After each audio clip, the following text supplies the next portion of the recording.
নলিনীর বুক কাঁপিয়া ওঠে। যেভাবে বাহির হইয়া আসিয়াছে, এত রাত্রে আবার অবনীকে সঙ্গে একা ফিরিতে দেখিলে কি রাগটাই না জানি মাখন করিবে। করুক রাগ, রাগাইবার জন্যই তো সাজিয়া গুজিয়া এভাবে সে বাহির হইয়াছে। এখন সেজন্য ভয় পাইলে চলিবে কেন? নিজেকে নলিনী অনেক বুঝায়, কিন্তু বুকের ঢিপঢিপানি কিছুতেই কমে না।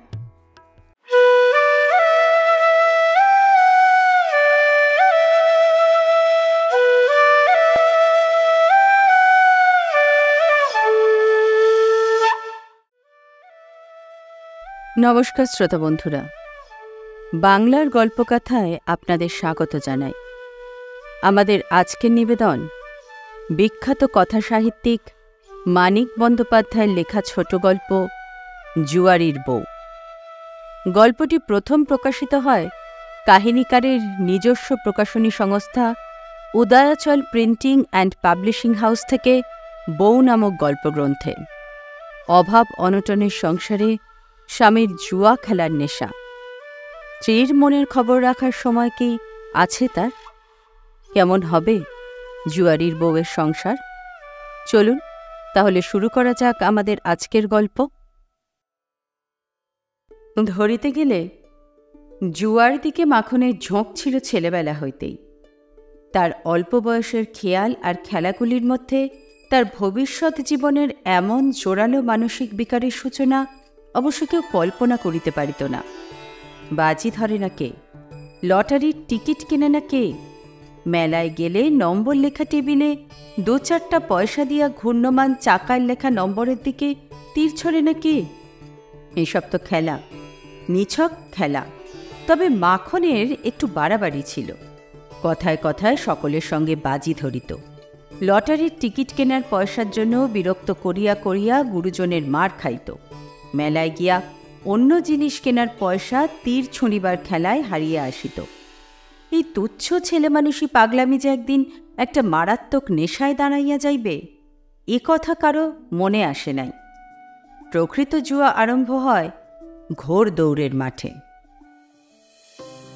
মাখন তখন কলেজে গোটা 2 পরীক্ষা পাশ করিয়াছে। নলিনীর দাদা সুরেশ ছিল তার প্রাণের বন্ধু। একদিন সেই তাকে ঘোর দৌড়ের মাঠে নিয়ে গেল। আজ একটু রেস খেলি চ মাখন।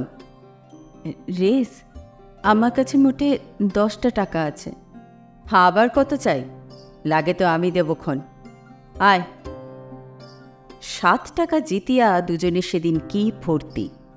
সাহেবী হোটেলে 7 গুণ দাম দিয়া চিংড়ি মাছের মাথা আর মুরগির ঠ্যাং গিলিয়া বায়োস্কোপ দেখিয়া সুরেশ বাড়ি গেল, আর মাখন ফিরিল তার মেসে। তারপর আর 2-1বার রেস খেলিতে গিয়া কয়েকটি টাকা হারিয়া সুরেশ যদি বা বিরক্ত হইয়া মাঠে যাওয়া একরকম বন্ধ করিয়া দিল। একটা দিন যাইতে না পারিলে মাখনের মন করিতে লাগিল কেমন কেমন। সুরেশের কাছে প্রায় সে টাকা ধার করিতে লাগিল। আর একটা পরীক্ষা কোনো রকমে পাশ করিবার পর একদিন হিসেব করিয়া দেখা গেল সুরেশের কাছে মাখন অনেক টাকা ধারে। বন্ধুকে টাকা ধার দিতে সুরেশের নামে পোস্ট অফিসে জমা টাকাগুলি প্রায় শেষ হইয়া আসিয়াছে। এবার বাড়ি গিয়ে তো টাকা এনে দেব। ছেলেকে একেবারে এতগুলি টাকা দেওয়া মাখনের বাবার পক্ষে সহজ ব্যাপার ছিল না। তবু 3-3টা পরীক্ষা পাশ করা ছেলে চাকরির চেষ্টা করার আগে একজন বন্ধুর সঙ্গে ব্যবসা আরম্ভ করিয়া দেখিতে চায়। সুযোগ না পাইলে ভয়ানক কিছু করিয়া বসিবার মতো প্রচণ্ড আগ্রহের সঙ্গে দেখিতে চায়। টাকাটা তাকে না দিলেই বা চলে কেমন করিয়া? বন্ধুকে দেওয়ার জন্য টাকাগুলি সঙ্গে নিয়া মাখন কলিকাতায় পৌঁছিল শনিবার সকাল 10টার সময়। সমস্ত পথ সে ভাবিতে ভাবিতে আসিয়াছে, এতদিন অল্প টাকা নিয়া খেলার জন্য সে হারিয়াছে। বেশি টাকা নিয়া খেলিলে জিতিবার সম্ভাবনা বেশি। বন্ধুর সমস্ত ঋণ একেবারে শোধ করার কি দরকার আছে? আজ যদি কিছু বেশি টাকা টাইগার জাম্পের উপর ধরে, টাইগার জাম্প আজ নিশ্চয় জিতিবে। ঘোড়াটা ফেভারিট হইলেও 3 গুণ নিশ্চয় পাওয়া যাইবে। সুরেশকে দিয়া দেওয়ার আগে টাকাটা খাটাইয়া কিছু লাভ করিয়া নিলে দোষ কি আছে? সব টাকা নয়, অর্ধেক। হারুক বা জিতুক, অর্ধেক টাকা সে স্পর্শ করিবে না, ঋণ পরিশোধের জন্য থাকিবে। সন্ধ্যার আগে শেষ ঘোড়দৌড়ের শেষে খালি পকেটে মাখন এনক্লোজারের ভিতর হইতে বাহির হইয়া আসিল। পরদিন অনেক বেলায় সে ম্লান মুখে সুরেশদের বাড়ি গেল। দরজা খুলিয়া দিল নলিনী। আগে হাসি মুখে অভ্যর্থনা করিত, আজ কিন্তু মুখখানা তার বড়ই গম্ভীর দেখাইতে লাগিল। ছাতে চুল শুকোচ্ছিলাম, আপনাকে আসতে দেখে নেমে এলাম। নলিনীর হাসির অভাবটা পূরণ করবার জন্য মাখন নিজেই একটু হাসিবার চেষ্টা করিয়া বলিল, বেশ করেছ। সুরেশ কই? দাদা আসছে। টাকা এনেছেন দাদার? মাখন থতমত খাইয়া বলিল, টাকা? ও ও টাকা, তুমি জানলে কি করে টাকার কথা? আমি কেন? সবাই জানে। বাবা রেগে আগুন হয়ে আছে। আনেননি তো? তা আনবেন কেন? গম্ভীর মুখ অন্ধকার করিয়া নলিনী ভিতরে চলিয়া গেল। সুরেশ আসিলে টাকার কথাটা উঠিল বড়ই খাপছাড়া ভাবে। মাখন বলিল, তোর টাকাটা দিতে পারবো না সুরেশ। এক কাজ কর, ওই টাকাটা আমায় পণ দে, আমি নলিনীকে বিয়ে করব। কথা ছিল কথাটা গোপন থাকিবে, কিন্তু শেষ পর্যন্ত তা থাকিল না। বিনা পণে বন্ধুর বোনকে বিবাহ করবার জন্য মনে মনে বাড়ির সকলে একটু চটিয়া ছিল। নলিনী তেমন রূপসীও নয়। কথাটার সমালোচনা হইত নানাভাবে, একটু কটুভাবেই। নলিনী যে কি করিয়া মাখনকে ভুলাইল ভাবিয়া সকলে অবাক হইয়া যাইত। আজকালকার মেয়ে, ফন্দিবাজ বাপের মেয়ে, ওদের পক্ষে সবই হয়তো সম্ভব। আচ্ছা, পয়সা করি যখন দিল না, গয়না কিছু বেশি দেওয়াকে উচিত ছিল না নলিনীর বাপের? শুনিতে শুনিতে একদিন রাগে নলিনী দিশাহারা হইয়া গেল।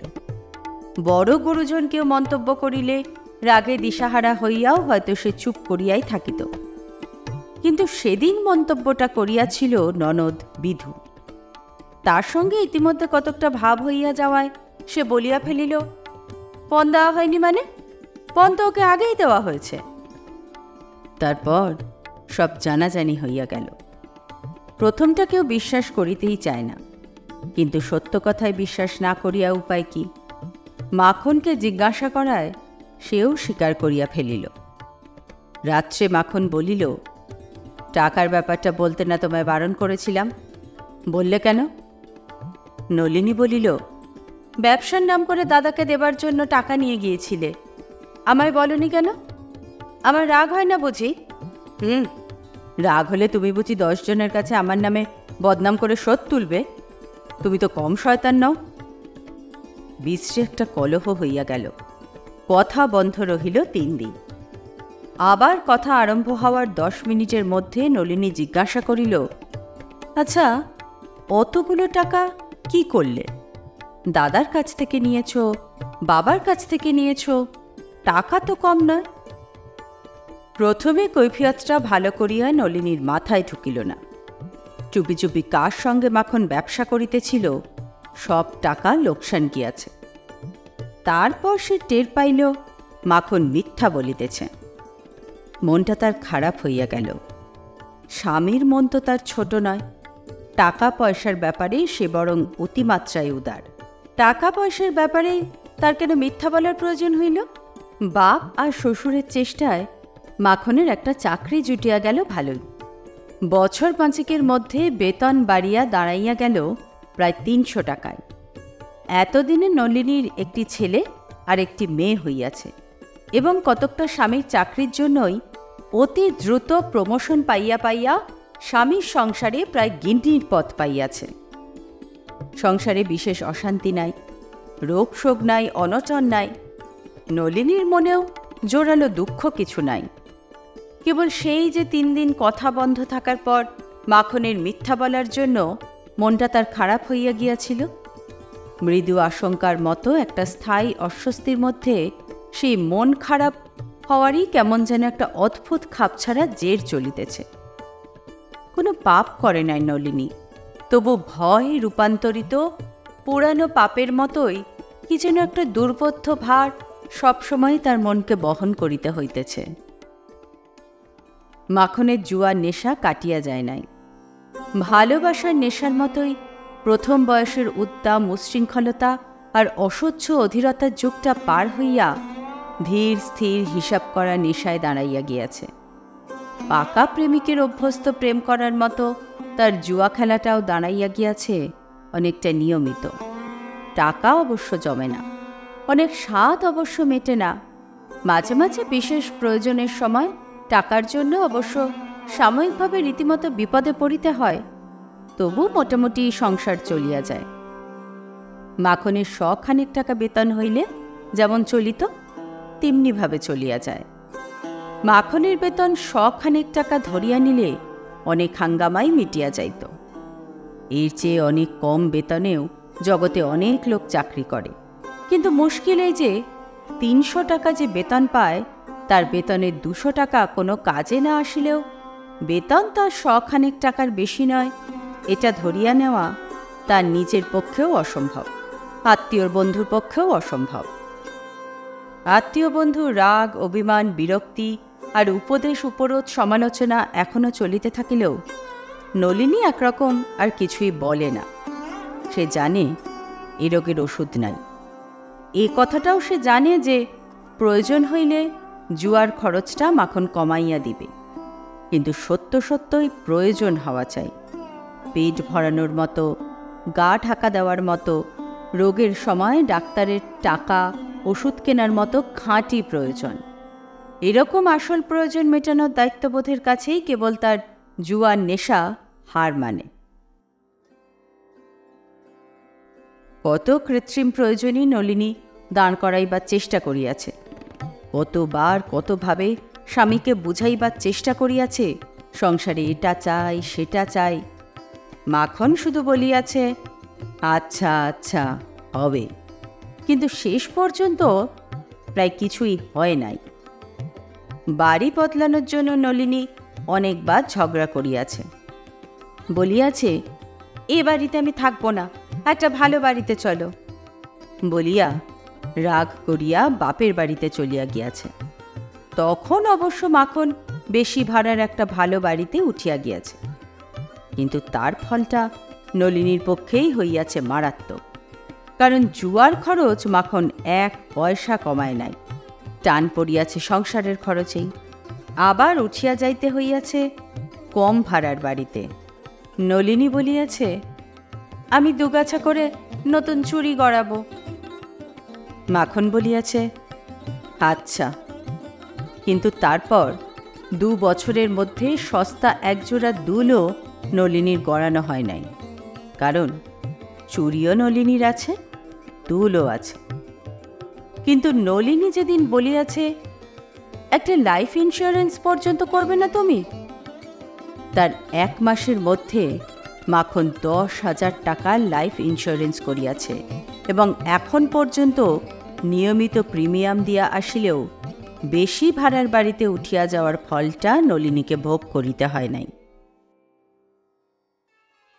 ধরিতে গেলে টাকা পয়সার ব্যাপারে স্বামীর সঙ্গে তার একটা বোঝাপড়াই হইয়া গিয়াছে, তবু সেই রহস্যময় মৃদু আতঙ্কের পীড়ন একটুও শিথিল হয় না। কি যে একটা বিপদ ঘটিবে, অল্প দিনের মধ্যেই ঘটিবে। কিন্তু কি ঘটিবে? মাখন একদিন জুয়ায় সর্বস্ব হারিয়া সর্বনাশ করিবে। কিন্তু মাখনের সর্বস্ব তো তার 300 টাকার চাকরি। উপার্জনের টাকা জুয়ার নেশায় নষ্ট করার সম্বন্ধে সে যতই অবিবেচক হোক, চাকরি নষ্ট করার মানুষ সে নয়, সে বিশ্বাস নলিনীর আছে। তবে আরও অনেক বেশি আরামে ও সুখে বাঁচিয়া থাকার সুযোগ পাইয়াও স্বামীর দোষে কোনো রকমে খাইয়া পড়িয়া অতি গরিবের মতো বাঁচিয়া থাকিতে পাওয়ার যে জ্বালাভরা অভিযোগ, এটা কি তারই প্রতিক্রিয়া? কিন্তু কোথায় জ্বালাভরা অভিযোগ? রাজপ্রাসাদে রাজরানীর মতো সুখে ও আরামে থাকিবার ব্যবস্থা মাখন করিয়া দিক, এটা সে চায়, মাখনের ভালোবাসার প্রকাশ হিসাবে চায়। কিন্তু না পাওয়ার জন্য বিশেষ ক্ষোভ তো তার নাই। নলিনী তাই কিছু বলে না। সব বিষয়েই সে একরকম হাল ছাড়িয়া দিয়েছে। মাখনের সহজ সাধারণ ভালোবাসার মধ্যে একটু রোমাঞ্চ আনিবার চেষ্টায় পর্যন্ত। চেনা মানুষ স্বামী হইয়াছে, তার কাছে কি অচেনা মানুষের নাটকীয় ভালোবাসা আশা করা যায়? এতদিন ছেলে মানুষ ছিল তাই চেষ্টা করিয়াছে। বিবাহের আগে বুদ্ধি কম ছিল, তাই তখন ভাবিয়াছে বিবাহ হইলে মাখন বদলাইয়া যাইবে। কিন্তু জুয়ার নেশার উত্তেজনা আর অবসাদের মধ্যে যার মনে জোয়ার ভাটা, বউয়ের কথা কি তার মনে পড়ে? বউয়ের জন্য একবার একটু পাগল হওয়ার সময় কি তার থাকে? ভাবিতে ভাবিতে নলিনীর সাধারণ ছোট ছোট চোখ দুটিতে অস্পষ্ট স্বপ্নের স্পষ্ট ছায়া এমন অদ্ভুত ভাবালুতার আবরণে ঘনাইয়া আসে যে জগতের সব ডাগর ডাগর চোখগুলিতেও তার সম্ভব মনে হয় না। হয়তো তখন দুপুরবেলায় আঁচল পাতিয়া মেঝেতে গড়ানোর অবসরটা পাওয়া গিয়াছে। ছেলেমেয়েরা একজন খেলায় মত্ত, একজন ঘুমে অচেতন। চোখ বুজিলে কষ্ট বাড়িয়া যায়। নলিনী তাই চোখ মেলিয়া স্বপ্ন দেখে, তার কুমারী জীবনের স্বপ্ন। আত্মহারা আবেগের সঙ্গে তাকে ভালোবাসিলে মাখন কি করিত? সম্ভব অসম্ভব কত কথাই নলিনী ভাবে। তার অল্প অল্প অস্বস্তির মধ্যে মৃদু ভয়ের পীড়নে স্বপ্ন শেষ হইয়া চোখ দুটি তার বড় সাধারণ দেখাইতে থাকে। দুটি সন্তান যার, তার কেন আর এসব স্বপ্ন দেখা? আর কি এ স্বপ্ন সফল হয়? যদি বা হয়, কোনো এক আশ্চর্য উপায়ে আংশিকভাবে সফল হয়। দুদিন পরে সেটুকু সম্ভাবনাও আর থাকিবে না। আবার ছেলে বা মেয়ে কোলে আসিবে নলিনীর। তারপর সব শেষ। উদাসীন মাখনের মধ্যে প্রেমের উদ্দীপনা জাগানোর কথা ভাবিতে তার নিজেরই কি লজ্জা করিবে না? কি দিয়াই বা সে উদ্দীপনা জাগাইবে? এখনো কেউ জানে না, দুদিন পরেই জানিবে। মাখন হয়তো খুশি হইয়া আদর যত্ন বাড়াইয়া দিবে, বলিবে একটু দুধ খেও, এই সময় দুধটুকু খেতে হয়। কিন্তু তারপর আরও শ্রান্ত হইয়া পড়িবে মাখন, আরও ঝিমাইয়া পড়িবে। মাথা কপাল খুঁড়িয়া মরিয়া গেলেও আর নলিনী তাকে জাগাইয়া তুলিতে পারিবে না। নলিনীর ভ্রু কুচকাইয়া যায়, সংকুচিত চোখ দুটিতে মরণের চেয়ে গভীর আতঙ্কের ছাপ পড়ে। শীতের দুপুরে কপালে বিন্দু বিন্দু ঘাম দেখা যায়। কোনো কি উপায় নেই?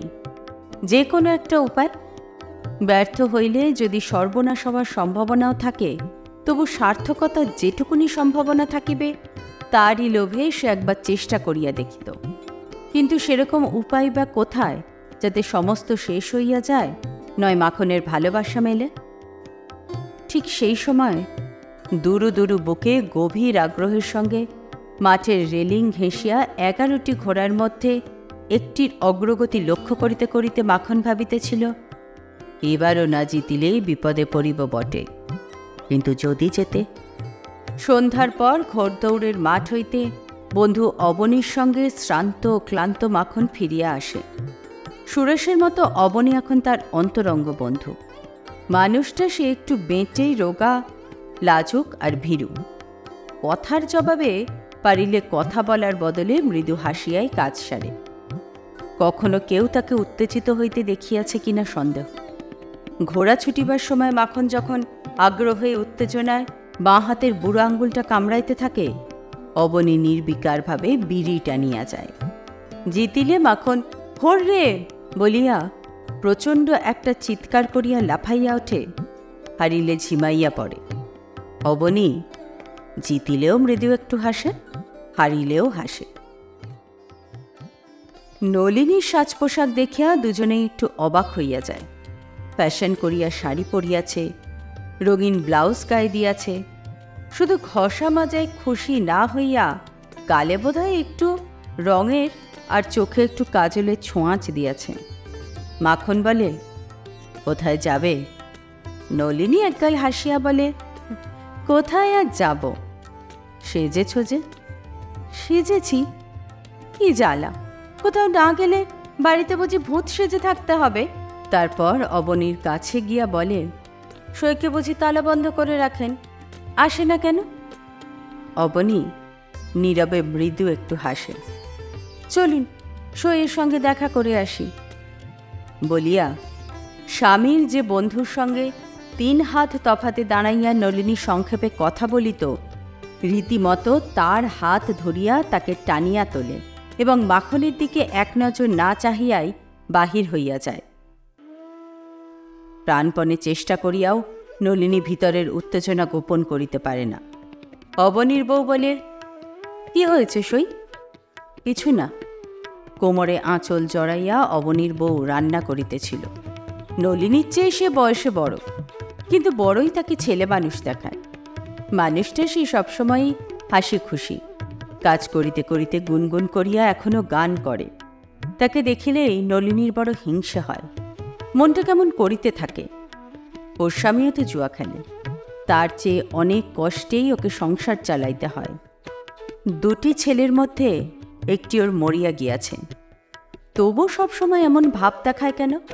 2 দিন আগে বিবাহ হইয়া আসিয়া স্বামীর আদরে মাটিতে যেন পা পড়িতেছে না। অবনীর বউ বলে, এমন সেজে গুজে হঠাৎ? নলিনী বলে, এমনি এলাম তোমায় দেখতে। কি ভাগ্যি আমার। ভাতের হাঁড়ি উনানে চাপাইয়া হাসিতে হাসিতে অবনীর বউ কাছে আসিয়া বসে। কথা আজ জমে না। রাত্রির সঙ্গে নলিনীর ভয় বাড়ে, ক্রমেই বেশি অন্যমনস্ক হইয়া যায়। তবু উঠিবার নাম করে না। যত রাত হইবে মাখন তত বেশি রাগ করিবে, তত বেশি নাড়া খাইবে মাখনের মন। একটুও কি পরিবর্তন আসিবে না? রাগটা যখন পড়িয়া যাইবে তখন। রান্না শেষ হয়, অবনীর খাওয়া হইয়া যায়। তখনও নলিনীকে বসিয়া থাকিতে দেখিয়া অবনীর বউ অস্বস্তি বোধ করিতে থাকে। হাসি খুশি ভাব মিলাইয়া গিয়া তারও মুখে যেন ভয়ের ছাপ পড়ে। আমায় কিছু বলবে সই? নলিনী মাথা নাড়িয়া বলে, কি বলবো? না না, কিচ্ছু বলবো না। তোমায় নিতে আসছে না যে? কে জানে, ওর কথা বাদ দাও। খানিক পরে অবনীর বউ বলে, ওই তবে তোমায় দিয়ে আসুক, আর রাত করে কাজ নেই। পুঁই চচ্চড়ি রেঁধেছি, মুখে দিয়ে যাবে সই? হোক আর একটু রাত, মাখনের রাগ আর একটু বাড়িবে। আরম্ভ যখন করিয়াছে শেষ না দেখিয়া ছাড়িবে না। মরিয়া হইয়া নলিনী সখীর রান্না পুঁই চচ্চড়ি মুখে দিবার জন্য সখীর সঙ্গে এক থালায় খাইতে বসে। দুজনে বেশ পেট ভরিয়া খায়। সকালের জন্য পান্তা না রাখাতেই ভাতে কম পড়ে না। আর ডাল ভাজা মাছ তরকারি যতটুকুই থাক, ভাগাভাগি করিয়া খাওয়ার সময় তো মেয়েদের কখনো কম পড়েই না। খাওয়ার পরে পান মুখে দিয়া অবনীর বউ স্বামীকে ডাকিয়া বলে, ওগো শুনছ, একটু বেরিয়ে এসো ঘর থেকে, সইকে বাড়ি পৌঁছে দিয়ে এসো। বাবা, 11টা বাজে। নলিনীর বুক কাঁপিয়া ওঠে। যেভাবে বাহির হইয়া আসিয়াছে, এত রাত্রে আবার অবনীকে সঙ্গে একা ফিরিতে দেখিলে কি রাগটাই না জানি মাখন করিবে। করুক রাগ, রাগাইবার জন্যই তো সাজিয়া গুজিয়া এভাবে সে বাহির হইয়াছে। এখন সেজন্য ভয় পাইলে চলিবে কেন? নিজেকে নলিনী অনেক বুঝায়, কিন্তু বুকের ঢিপঢিপানি কিছুতেই কমে না। 2 বন্ধুর বাড়ি বেশি দূরে নয়, রিকশায় মিনিট 10 লাগে। অবনীর বাড়ির কাছেই গলির মোড়ে রিকশা পাওয়া যায়। অবনীর 2টো রিকশা ভাড়া করিতেছিল। নলিনী বারণ করিল, মিছিমিছি কেন বেশি পয়সা দেবেন? একটাতেই হবে। না না, 2টোই নি। নলিনীর গলার আওয়াজ বন্ধ হইয়া আসিতেছিল। এসব খাপছাড়া উত্তেজনা কি তার সহ্য হয়? তবু মরিয়া হইয়া সে বলিল, আসুন না, একটাতে বসে গল্প করতে করতে যাওয়া যাবে। গল্প কিছুই হয় না। সমস্ত পথ দুজনেই যতটা সম্ভব পাশের দিকে হেলিয়া চুপচাপ বসিয়া থাকেন। বাড়ির দরজার সামনে রিকশা থামা মাত্র নলিনী তড়াক করিয়া নামিয়া যায়।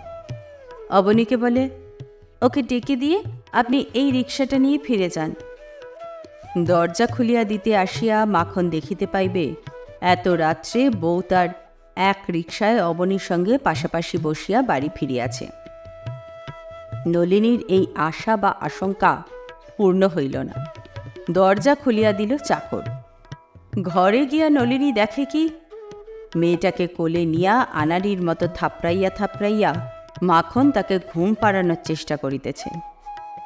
বউয়ের সাড়া পাইয়া মাখন ক্ষুণ্ণ কণ্ঠে বলিল, কি আশ্চর্য বিবেচনা তোমার!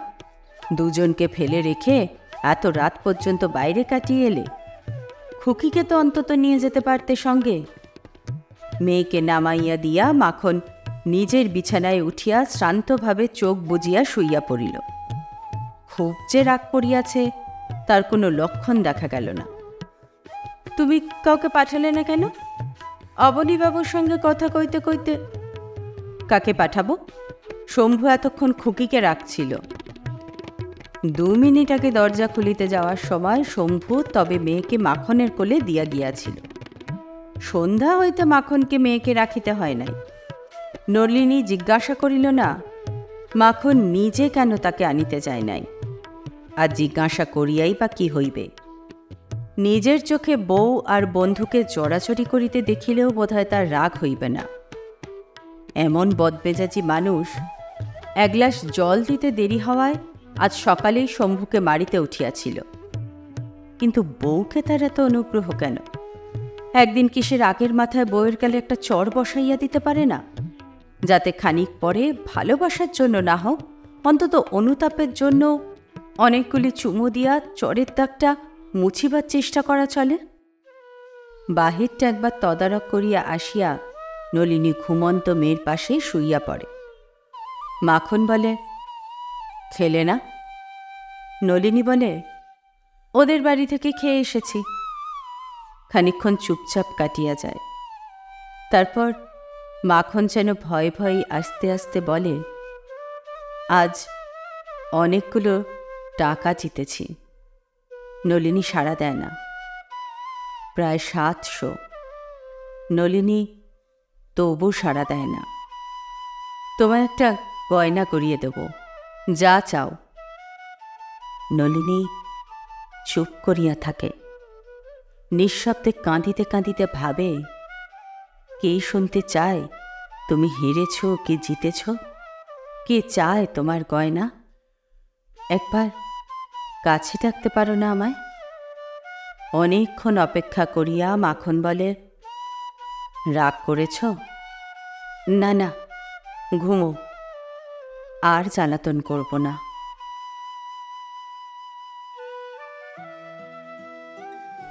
শুনছিলেন মানিক বন্দ্যোপাধ্যায়ের অন্যতম ছোট গল্প জুয়ারির বউ। গল্পটা ভালো লেগে থাকলে লাইক, কমেন্ট ও শেয়ার করবেন। বাংলা সাহিত্যের এরকম মণিমুক্তর খোঁজ পেতে অবশ্যই সাবস্ক্রাইব করুন আমাদের চ্যানেলকে। আর পরবর্তী গল্পের নোটিফিকেশন পেতে বেল আইকন প্রেস করতে ভুলবেন না কিন্তু। আসি বন্ধুরা, ভালো থাকবেন, ভালোবাসায় থাকবেন।